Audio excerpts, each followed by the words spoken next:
Mas no final, Deus terá o êxito sobre o Satanás. Cristo terá todos para si, todos aqueles por quem Ele morreu, por quem Ele entregou a sua vida. Não ficará uma unha para trás. O diabo não será dono de nada, ele nada pertence a ele não pode usurpar de nada. Jesus Cristo, o Salvador do mundo, o Salvador de todo aquele que crê, Ele terá por inteiro todo aquele que entregar a sua vida a Jesus. Jesus terá para si a igreja dele.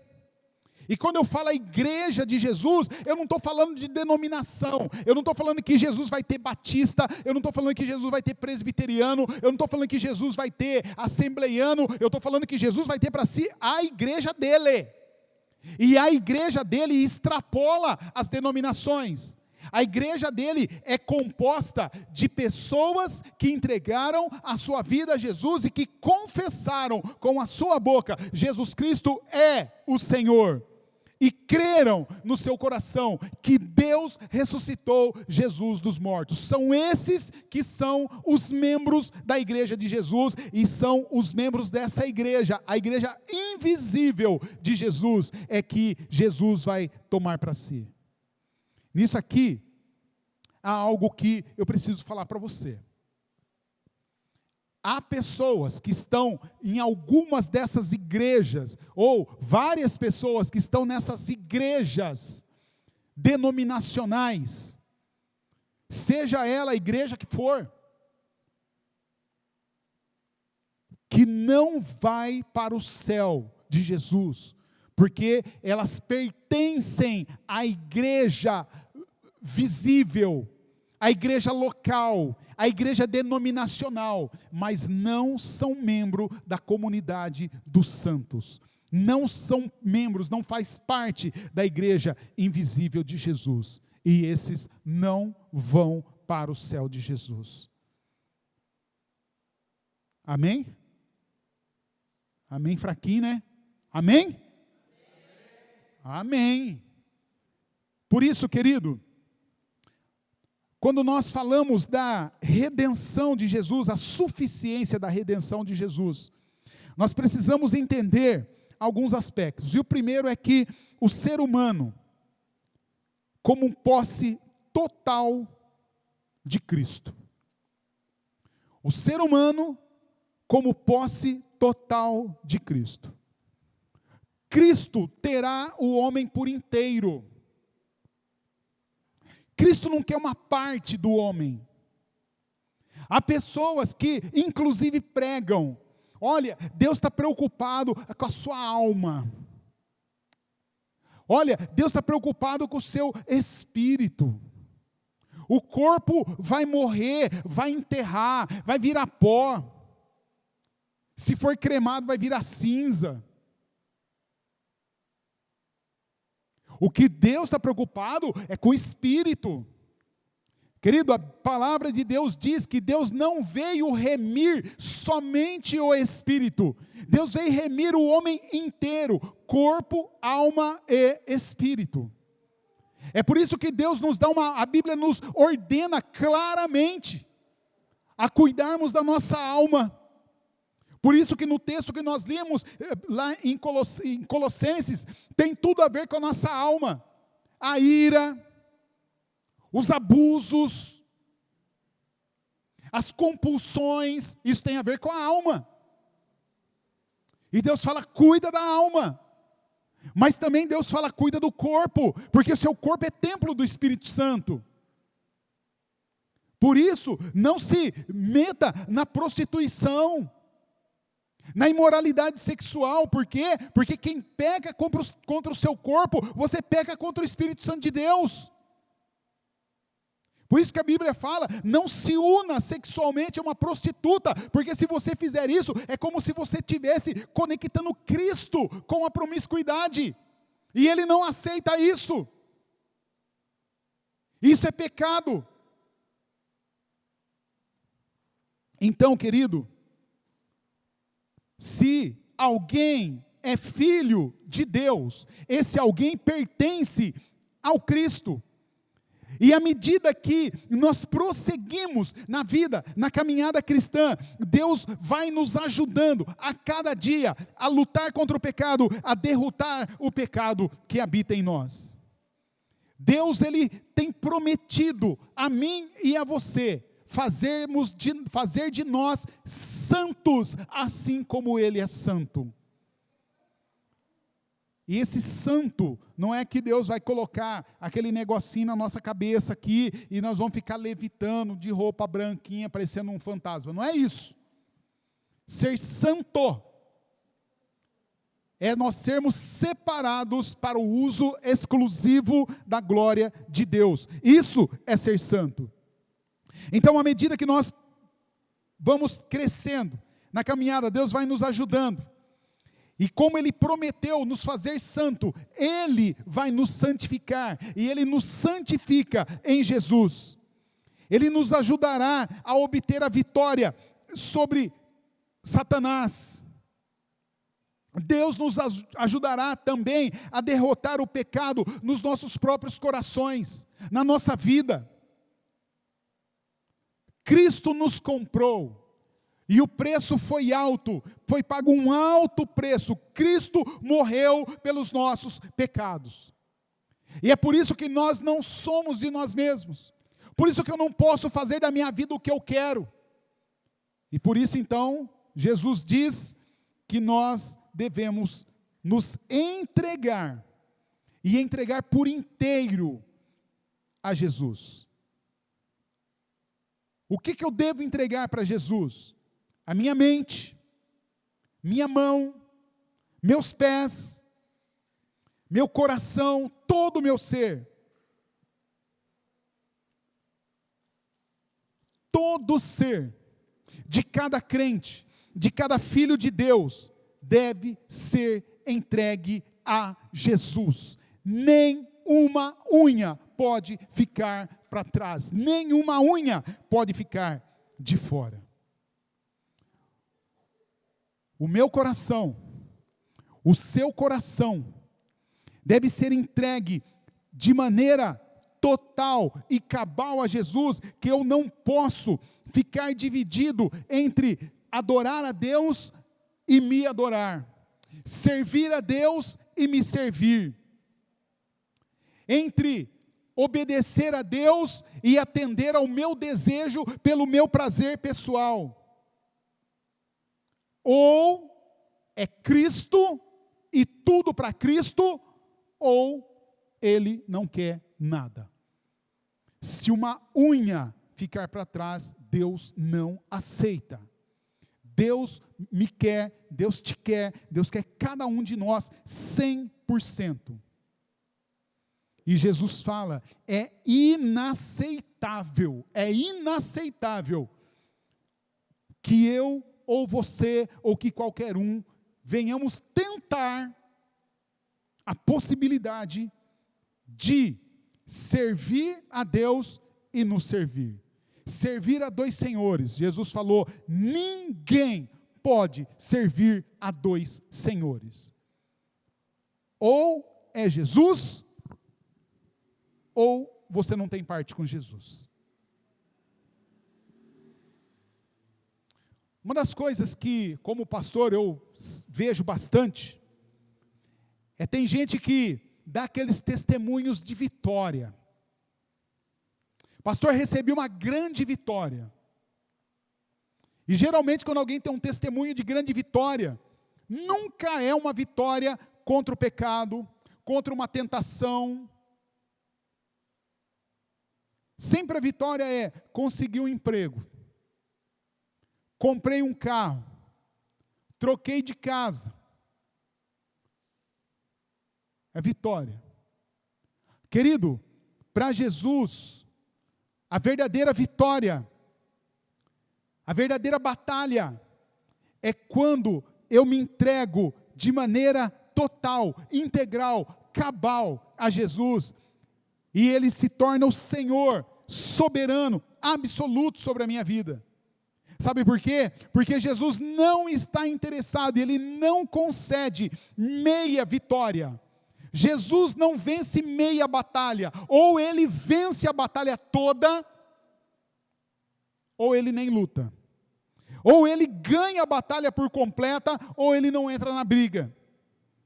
Então, querido, às vezes o povo de Deus pensa que uma parte do homem vai ser deixada para trás. Alguns acreditam que Deus, a nossa alma vai morar no céu. E aí então o corpo, eu faço do corpo o que eu quiser, porque ele vai ser enterrado. A palavra de Deus diz não. A palavra de Deus diz que quando Deus redimiu o seu povo, Ele comprou o seu povo por inteiro. Ele comprou o seu corpo, Ele comprou a sua alma, Ele comprou o seu espírito. Por isso Deus quer tudo. Tudo. Não só uma parte.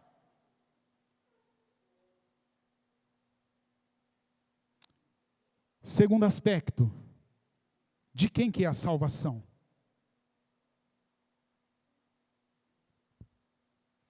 A palavra de Deus, ela é verdadeira. No Salmo 37, quando ele diz que a salvação do justo vem do Senhor.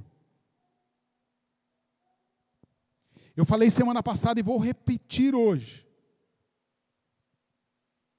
Eu não creio, porque a Bíblia não dá base para isso.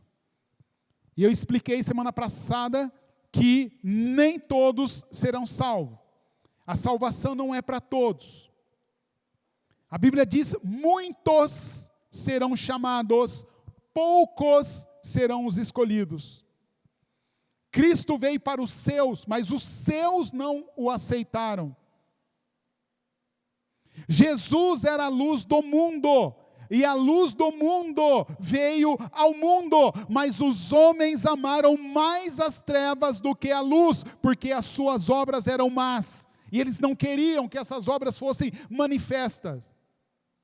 Esse texto e outros textos provam que a salvação não é para todos.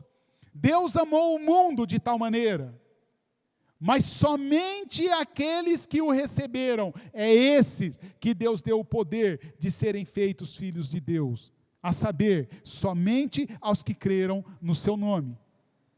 Então, queridos, agora isso não invalida o sacrifício de Jesus. O sacrifício de Jesus, ele tem valor infinito. Mas a questão, queridos, é que Jesus, ele não é um Deus desapontado. Algumas pessoas que acham que Jesus está triste, porque, nossa, ele desceu da sua glória, ele deixou a sua glória, ele desceu do céu, ele veio aqui, viveu entre nós, nasceu como criança, ele cresceu, aprendeu a ser obediente pelo muito que ele sofreu, foi obediente até a morte de cruz, e agora o mundo está esse caos, e um monte de pessoas não ligam para Jesus, a turma vai na parada gay, e satiriza, e ironiza a cruz de Cristo. Meu Deus, como Jesus está desapontado? Não! Jesus não está desapontado com nada disso. Sabe por quê, querido? Porque todos aqueles que foram escolhidos, todo aquele que foi chamado, a todos quanto ele escolheu, a todo quanto ele chamou, ele está agindo, e todas as coisas juntas estão cooperando para o bem daqueles que amam a Deus, daqueles que foram chamados por Deus, daqueles que foram escolhidos por Deus, segundo os propósitos de Deus. E qual é o propósito de Deus? É que nós sejamos semelhantes a Jesus. Então esses que Deus escolheu, o sacrifício de Jesus vai ser válido, vai ter valor contumaz. E Jesus vai ressuscitar essas pessoas nos últimos dias. Alguns podem achar que Jesus está desapontado.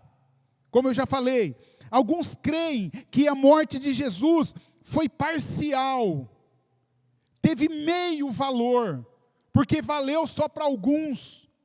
Há outros que pode dizer que essas pessoas estão erradas, e pode achar então que também outra frustração de Jesus é porque tem um monte de gente na igreja que depois se desvia. Quantas pessoas se desviaram? Eu já me desviei. Nasci na igreja, ouvi do evangelho, cantava no coral, sabia texto bíblico de cor desde criança, um monte. E aos meus 14 anos, entre Jesus e a maconha, eu fui fumar maconha, era mais gostoso.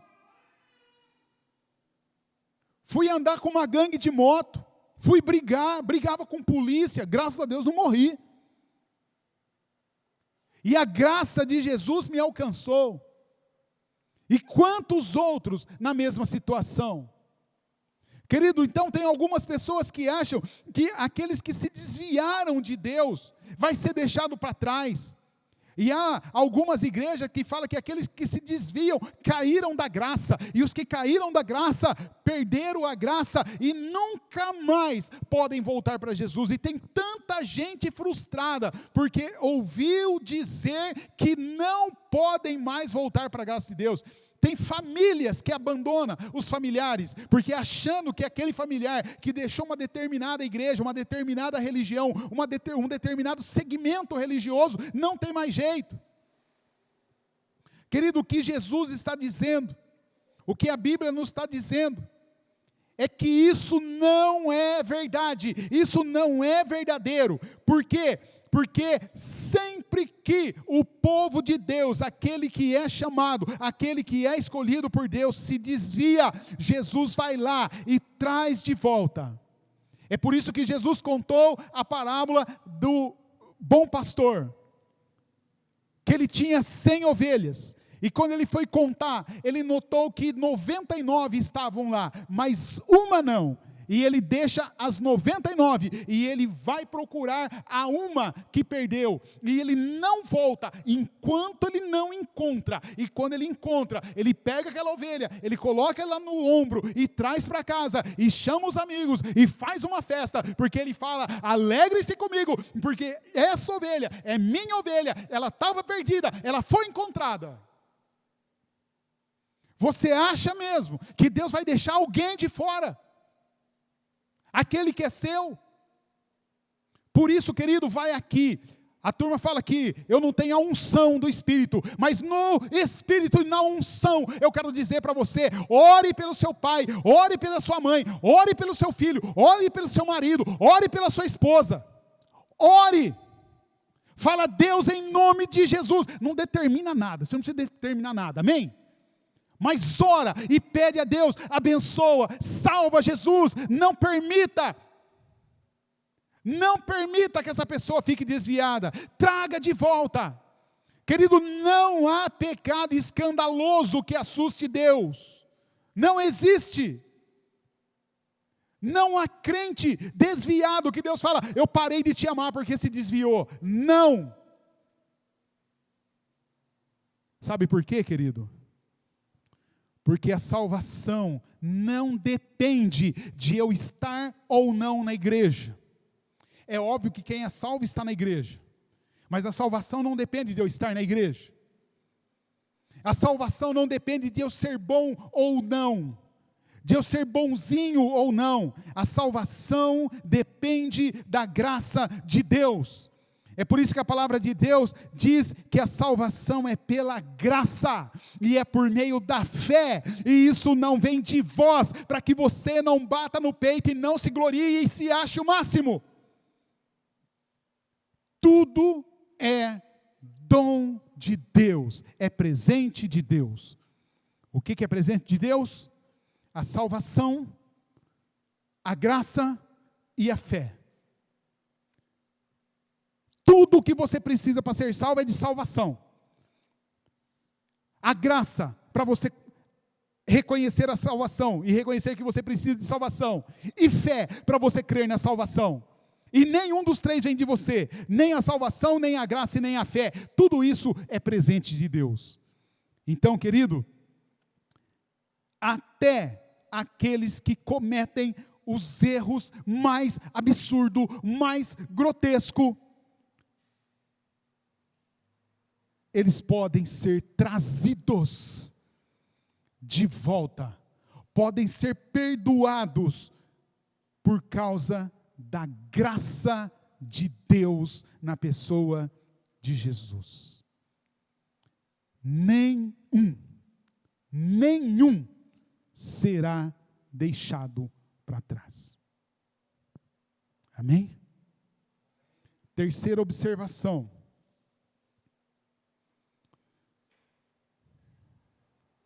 Tudo aquilo que o Adão perdeu, Cristo vai conquistar de volta. O que Adão perdeu? A semelhança com Deus. Nós fomos desfigurados, descaracterizados. Em Cristo nós seremos semelhantes a Deus de novo. Adão perdeu a sua restauração. Adão perdeu o favor de Deus. Adão perdeu a comunhão com Deus. Cristo, por conta de Deus nos amar em Cristo, vai nos restaurar tudo isso. Adão perdeu a sua felicidade. Adão vivia no paraíso. Conversava e andava com Deus todos os dias na virada do dia. Depois que ele pecou, todos nós somos tristonhos. Nossa alma está morta, mortificada. Em Cristo, nós somos vivificados. E Cristo trouxe para nós, além da felicidade, vida, imortalidade, à luz do Evangelho. Em Cristo, nós vamos ter restaurado os nossos privilégios. Adão, antes de pecar, ele era o rei da selva, ou era o rei do Éden. Lembra? Deus falou: tudo é seu. O que você nomear, será esse o nome. Você dominará sobre todos os animais. Você vai dominar sobre toda a terra. E aí o Adão peca. Deus fala: condena o Adão. E agora Deus diz: agora Adão, porque você pecou, agora você é que vai servir a terra. Agora Adão, você, do suor do teu rosto, é que você vai comer o seu pão. Agora Adão, você vai ter tensão. Agora Adão, você vai ter estresse. Agora Adão, você vai chorar e a sua mãe não vai ver, até porque ele não tinha mãe mesmo. Agora você vai ver como que é. E agora, queridos, em Cristo, nós recebemos de volta tudo aquilo que Adão possuía.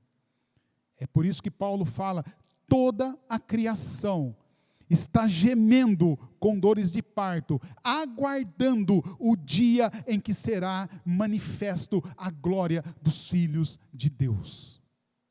E Jesus está restaurando isso. Amém? Mas Jesus também, Ele restaura a nossa filiação com Deus.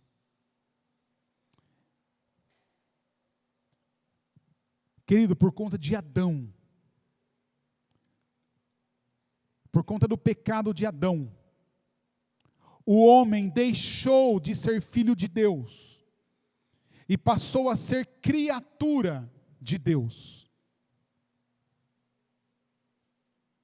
É por isso que a palavra de Deus diz que a todos quanto o receberam, receberam quem? A Jesus. É só a esses os que receberam Jesus, que Deus deu-lhes o poder de se tornarem filhos de Deus, a saber, aos que creram no seu nome. E Jesus, agora, Ele está nos adotando. Nós podemos voltar a ser filho de Deus, crendo em Jesus, por meio da adoção. Deus nos adota em Jesus. É por isso que alguns pregam, todo mundo é filho de Deus. Não é. Filho de Deus é somente aqueles que recebem a Jesus como o seu único e suficiente Salvador e Senhor. Para isso não ficar, eu acho que isso é muito importante, acho não, tenho certeza, isso é muito importante para ficar só citando aqui. Então eu quero que você abra sua Bíblia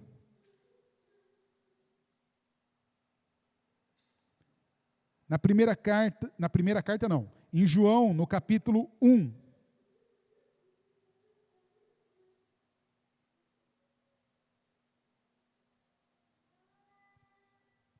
João, capítulo 1.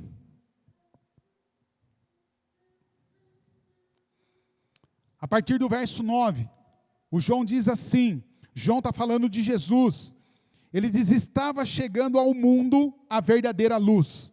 Quem é a verdadeira luz? É Jesus. Jesus é a luz do mundo. A luz que ilumina todos os homens. Aquele que é a palavra. Quem é que é a palavra? Jesus. No princípio era o verbo, no princípio era a palavra era Deus, e a palavra estava com Deus, e a palavra era Deus, e tudo que foi feito por meio da palavra, e sem a palavra nada do que foi feito se fez. Então agora a palavra que fez o mundo, que estava no mundo, estava vindo ao mundo, estava no mundo, o mundo foi feito por intermédio dele, Jesus fez o mundo, mas o mundo não o reconheceu. Ele veio para o que era seu, verso 11, mas os seus não o receberam. Verso 12, contudo, aos que o receberam, aos que creram no seu nome, deu-lhes a autoridade de se tornarem filhos de Deus, os quais não nasceram de sangue, nem da vontade da carne, nem pela vontade de homem algum, mas nasceram de Deus. Somos filhos adotivos de Deus. E se eu rejeito a adoção, eu não posso ser filho de Deus. E o último aspecto.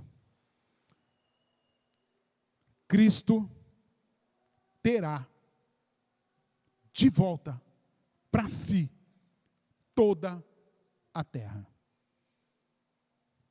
Deus fez o mundo para si. Deus fez o mundo para si, organizou cada coisa no seu lugar, e Gênesis 1 diz que Deus olhou e viu que tudo era muito bom, tudo perfeito, tudo funcionando perfeito. Era como se Deus tivesse criado uma orquestra, com todos os instrumentos, todos os instrumentistas, tudo afinado, tudo legalzinho.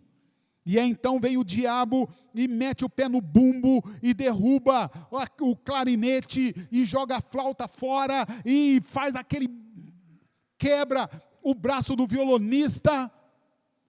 Ele esculhamba com tudo.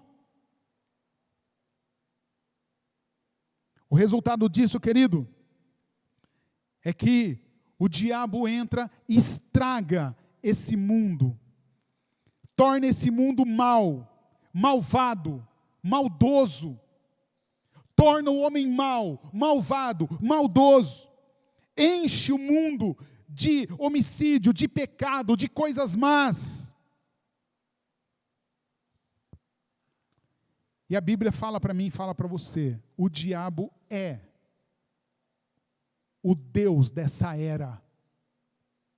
Ele é o Deus desse século.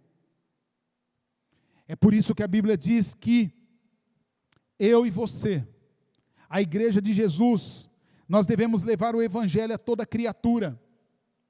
Nós devemos falar do amor de Deus a toda criatura. Devemos ensinar as pessoas. Devemos batizar as pessoas. Devemos ensiná-los a ensinar a outros. Nós devemos resgatar as pessoas da armadilha de Satanás. Devemos resgatá-la da escravidão do diabo. E como que nós fazemos isso? Pregando o evangelho. Porque só o evangelho é poder de Deus para a salvação de todo aquele que crê.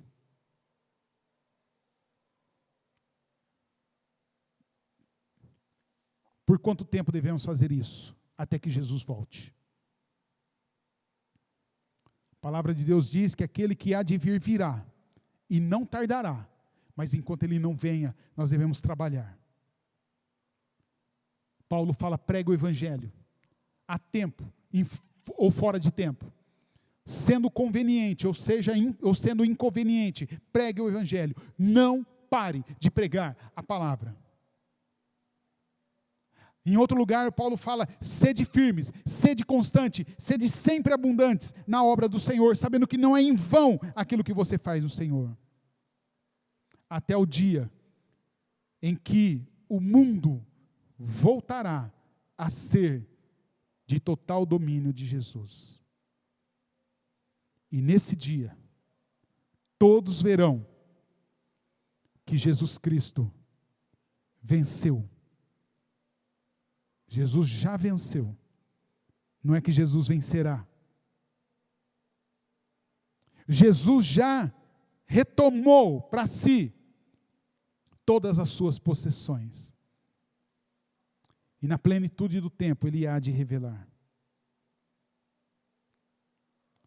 Então, querido, a obra da redenção Cristo já realizou. E ela é suficiente. Não precisa de mais nada. Mais nada. Não precisa de mais nenhum sacrifício. Não precisa de nenhum ritual. Não precisa de mais nada. Cristo já fez tudo.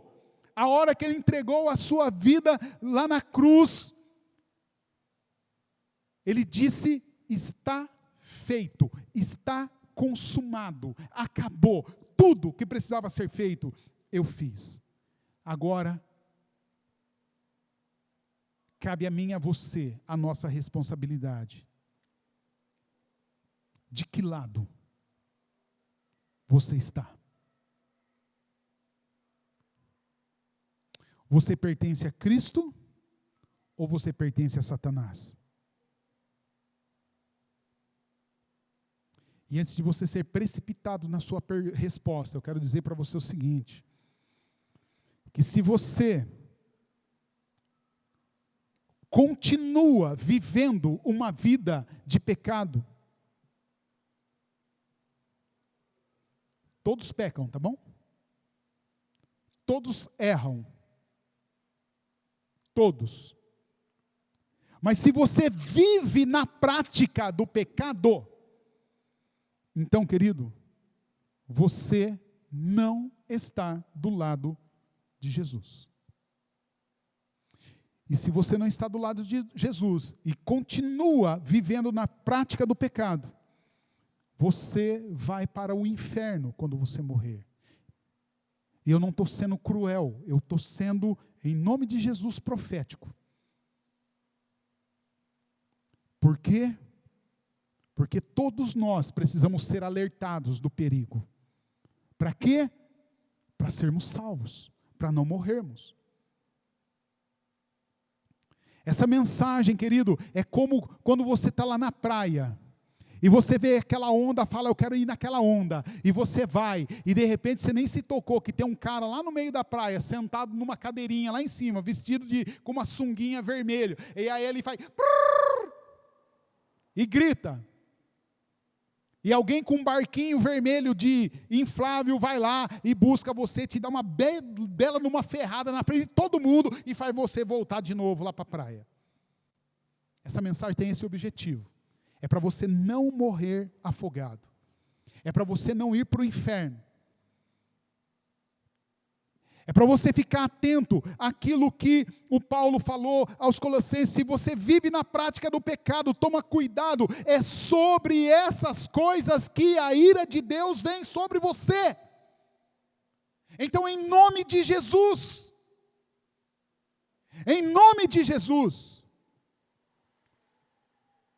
volte para Deus.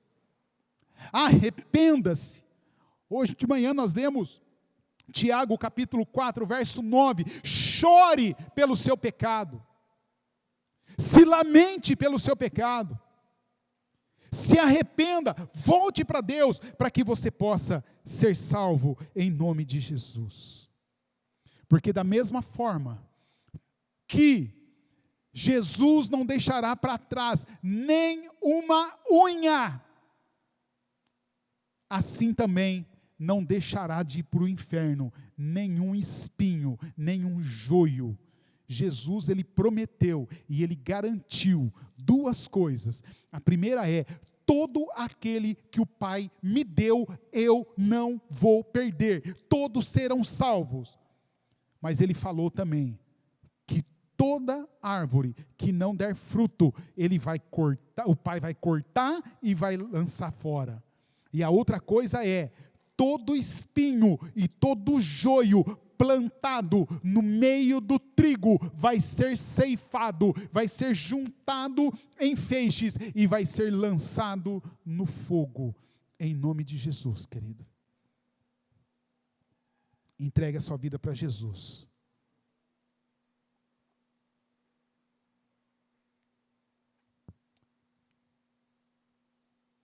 Se você ouviu essa mensagem, se isso falou com você, se isso tocou você, não concilie o sono esta noite, antes de você falar, Jesus, filho de Davi, tem misericórdia de mim. Amém?